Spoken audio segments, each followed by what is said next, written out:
ಆಟೋದವ್ರ ಜೀವನಕ್ಕೂ ಪೂರ ಅವರು ಹೊಟ್ಟೆ ಮೇಲೆ ಕಾಲು ಕೊಟ್ಟುವಂಥ ಕೆಲಸ ಆಗಿದೆ ಸರ್. ಸಿಕ್ಕಾಪಟ್ಟಿ ಗ್ಯಾಸ್ ರೇಟ್ ಬೇರೆ ಏರ್ತಾ ಇದೆ, ನಮ್ಮ ಬೆಲೆ ಏರ್ತಾ ಇಲ್ಲ ಸರ್. ಆಟೋ ಚಾಲಕರಿಗೆ ಇಲ್ಲಿವರೆಗೂ ಕಾರ್ಮಿಕ ಇಲಾಖೆ ಕಾರ್ಡ್ ಸಿಕ್ಕಿಲ್ಲ ಸರ್, ಒಂದು ಕೂಡ ಸಿಕ್ಕಿಲ್ಲ. ಈಗ ಸಂತೋಷ್ ಲಾಡ್ ಸಾಹೇಬ್ರು ಬಂದ ಮೇಲೆ ಸಾಕಷ್ಟು ಬಾರಿ ಹೋಗಿ ಮನವಿ ಕೊಟ್ಟಿದ ಮೇಲೆ ನಮಗೆ ಯಾವ ಸರ್ಕಾರ ಇದ್ರೆ ನಮ್ಗೇನು ಇಲ್ಲ ಸರ್. ನಿಮ್ಮ ಹೆಸರು? ಸರ್ ಮಂಜುನಾಥ್ ಅಂತ. ಈಗ ಅಸಂಘಟಿತ ಕಾರ್ಮಿಕರು ಅಂತ ಹೇಳ್ತಾರೆ, ಅವ್ರ ಸಹಾಯಕ್ಕೆ ನಾವು ನಿಂತ್ಕೋಬೇಕು ಅಂತ ಸರ್ಕಾರ ಹೇಳುತ್ತೆ. ಓಕೆ, ನೀವು ಆಟೋ ಡ್ರೈವರ್ಗಳು ನಿಮಗೆ ಸಹಾಯ ಮಾಡ್ಬೋದು. ನಾಳೆ ನಿಮ್ಮ ಕುಟುಂಬದ ಗತಿ ಏನು, ಮಕ್ಕಳು ಎಜುಕೇಷನ್ನು, ಹಾಸ್ಪಿಟಲು, ಮತ್ತೊಂದು ಮಗದೊಂದು, ಇಂಥ ವಿಚಾರದಲ್ಲಿ ಯಾವ ಥರ ಸರ್ಕಾರಕ್ಕೆ ಸ್ಪಂದಿಸಿದ್ದೀರಾ? ಯೋಜನೆಗಳ ಬಗ್ಗೆ ಗೊತ್ತಿದೆಯಾ ಸರ್? ಈಗ ಇಷ್ಟು ದಿವಸ ಇದಕ್ಕಿಂತ ಮುಂಚೆ ನಾವು 20 ವರ್ಷಗಟ್ಟಲೆಯಿಂದ ನಾವು ಏನು ಮಾಡ್ತಾಯಿದ್ವಿ, ಹೋರಾಟಗಳನ್ನು ಮಾಡ್ತಾ ಬಂದಿದ್ದರೂ ಕೂಡ ಅವರು ಯಾವುದೇ ಒಂದು ನಮಗೆ ಯೋಜನೆಗಳಲ್ಲಿ ನಮ್ಗೆ ಯಾವುದೇ ಒಂದು ಇದನ್ನು ಸ್ಪಂದಿಸಿಲ್ಲ. ಇವಾಗ ಏನಾಗಿದೆ, ಅಸಂಘಟಿತ ಕಾರ್ಮಿಕ ಒಂದು ಅಡಿಯಲ್ಲಿ ಅವ್ರು ಏನು ಮಾಡ್ತಾಯಿದ್ದಾರೆ, ನಮಗೆ ಒಂದು ಕಾರ್ಮಿಕ ಕಾರ್ಡ್ಗಳನ್ನು ಕೊಡ್ತೀವಿ ಅಂತೇಳಿ ಒಂದು ಮುನ್ಸೂಚನೆಯನ್ನು ಕೊಟ್ಟಿದ್ದಾರೆ. ಆಲ್ರೆಡಿ ಭರವಸೆನೂ ಕೂಡ ಕೊಟ್ಟಿದ್ದಾರೆ, ಅದು ಜಾರಿನೂ ಆಗಿದೆ ಅಂತ ಹೇಳ್ತಾ ಇದ್ದಾರೆ. ಆದರೆ ಇನ್ನೂವರೆಗೂ ಯಾವುದೂ ಒಂದು ಕಾರ್ಡು ಕೂಡ ಅದು ಲೀಕ್ ಹೊರಗಡೆ ಬಂದಿಲ್ಲ. ಆಟೋ ಚಾಲಕರಿಗೆ ಇಲ್ಲಿವರೆಗೂ ಕಾರ್ಮಿಕ ಇಲಾಖೆ ಕಾರ್ಡ್ ಸಿಕ್ಕಿಲ್ಲ ಸರ್, ಒಂದು ಕೂಡ ಸಿಕ್ಕಿಲ್ಲ. ಆದರೆ ಭರವಸೆ ಕೊಟ್ಟಿದ್ದಾರೆ, ಕೊಡ್ತೀವಿ ಅಂತೇಳಿ ಆಲ್ರೆಡಿ ಅದು ಕೊಡ್ತಾ ಇದ್ದೀವಿ ಅಂತೇಳಿ ಕೊಟ್ಟಿದ್ದಾರೆ. 23 ಒಂದು ಅಸಂಘಟಿತ ಕಾರ್ಮಿಕರ ಯಾದಿಯಲ್ಲಿ ಒಂದು 23 ವರ್ಗಗಳನ್ನು ಆರಿಸಿ ಆ 23 ವರ್ಗಗಳಿಗೂ ಕೂಡ ಕೊಡ್ತೀವಿ ಅಂತೇಳಿ ಭರವಸೆ ಕೊಟ್ಟಿದ್ದಾರೆ. ಆ ಭರವಸೆ ನಾವು ನಿಜ ಅಂತ ನಾವು ಕೂಡ ನಂಬಿದ್ದೀವಿ ಸರ್.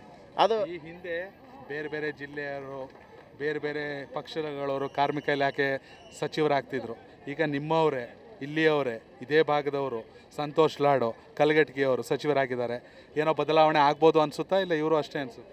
ಸರ್, ಈ ಹಿಂದೆ ಯಾರು ಕೂಡ ಇಂಥ ನಿಲುವುಗಳನ್ನು ತಗೊಂಡಿಲ್ಲ ಅನ್ನೋ ಕಾರಣಕ್ಕೆ ನಾವು ಈಗ ಇವರು ಈ ಥರ ಒಂದು ನಿಲುವುಗಳನ್ನು ತೊಗೊಂಡಿದ್ದಾರೆ, ಈ ಥರ ಒಂದು ನಿರ್ಧಾರಗಳನ್ನು ತೊಗೊಂಡು ನಮ್ಗೆ ಅಸಂಘಟಿತ ಕಾರ್ಮಿಕರ ಯಾದಿಯೊಳಗೆ ನಮ್ಮನ್ನು ಚಾಲಕರನ್ನು ಕೂಡ, ನಮ್ಮ ಆಟೋ ಚಾಲಕರನ್ನು ಕೂಡ ಸೇರಿಸ್ಕೊಂಡು ಇವತ್ತು ಅವ್ರು ಕೊಡ್ತಾ ಇದ್ದಾರೆ ಕಾರ್ಮಿಕರ ಕಾರ್ಡ್ ಅಂತ ಹೇಳಿದರೆ, ಮತ್ತು ಇದು ಒಳ್ಳೆಯ ಒಂದು ನಿರ್ಧಾರ ಅಂತಕ್ಕಂಥ ಮಾತನ್ನು ಹೇಳಲಿಕ್ಕೆ ನಾನು ಇಷ್ಟಪಡ್ತೀನಿ ಸರ್.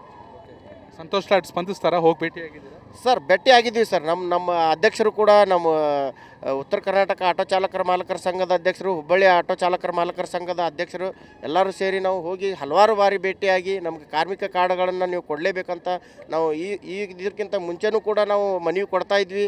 ಈಗ ಸಂತೋಷ್ ಲಾಡ್ ಸಾಹೇಬ್ರು ಬಂದ ಮೇಲೆ ಸಾಕಷ್ಟು ಬಾರಿ ಹೋಗಿ ಮನವಿ ಕೊಟ್ಟಿದ ಮೇಲೆ ನಮಗೆ ಇದೊಂದು ಅನುಕೂಲವನ್ನು ಮಾಡಿಕೊಟ್ಟಿದ್ದಾರೆ ಅಂತಕ್ಕಂಥ ಭರವಸೆ ನಮ್ಗೆ ಅನಿಸ್ತಾ ಇದೆ ಸರ್.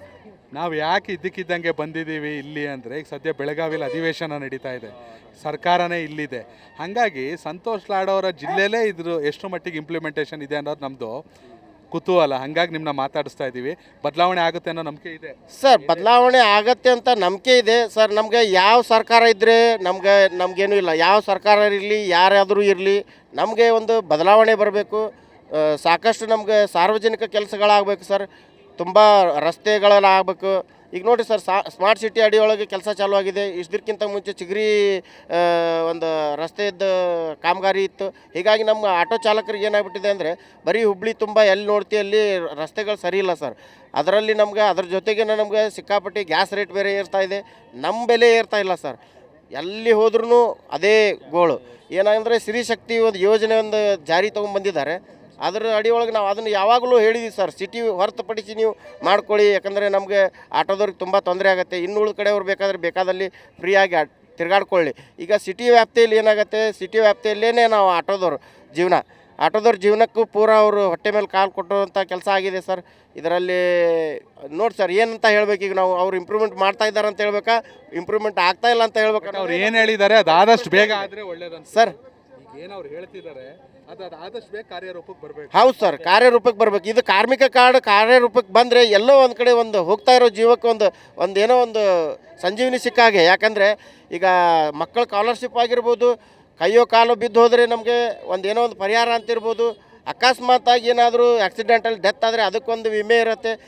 ಇಂಥವೆಲ್ಲ ಅದರೊಳಗೆ ಯೋಜನೆಗಳು ಇರೋದರಿಂದ ನಮಗೆ ತುಂಬ ಅನುಕೂಲತೆಗಳೇ ಜಾಸ್ತಿ ಇದ್ದಾವೆ. ಹಾಗಾಗಿ ನಮ್ಗೆ ಅದಾದರೆ ಭಾಳ ತುಂಬ ಅನುಕೂಲ ಆಗುತ್ತೆ ಸರ್. ಇದು ಎಷ್ಟೋ ಸಲ ಸರ್ಕಾರ ಯೋಜನೆಗಳನ್ನ ಮಾಡುತ್ತೆ, ಅನೌನ್ಸು ಮಾಡುತ್ತೆ, ಜನಕ್ಕೆ ತಲುಪಲ್ಲ. ಯಾರಿಗೆ ತಲುಪಕ್ಕೆ ತಲುಪಲ್ಲ.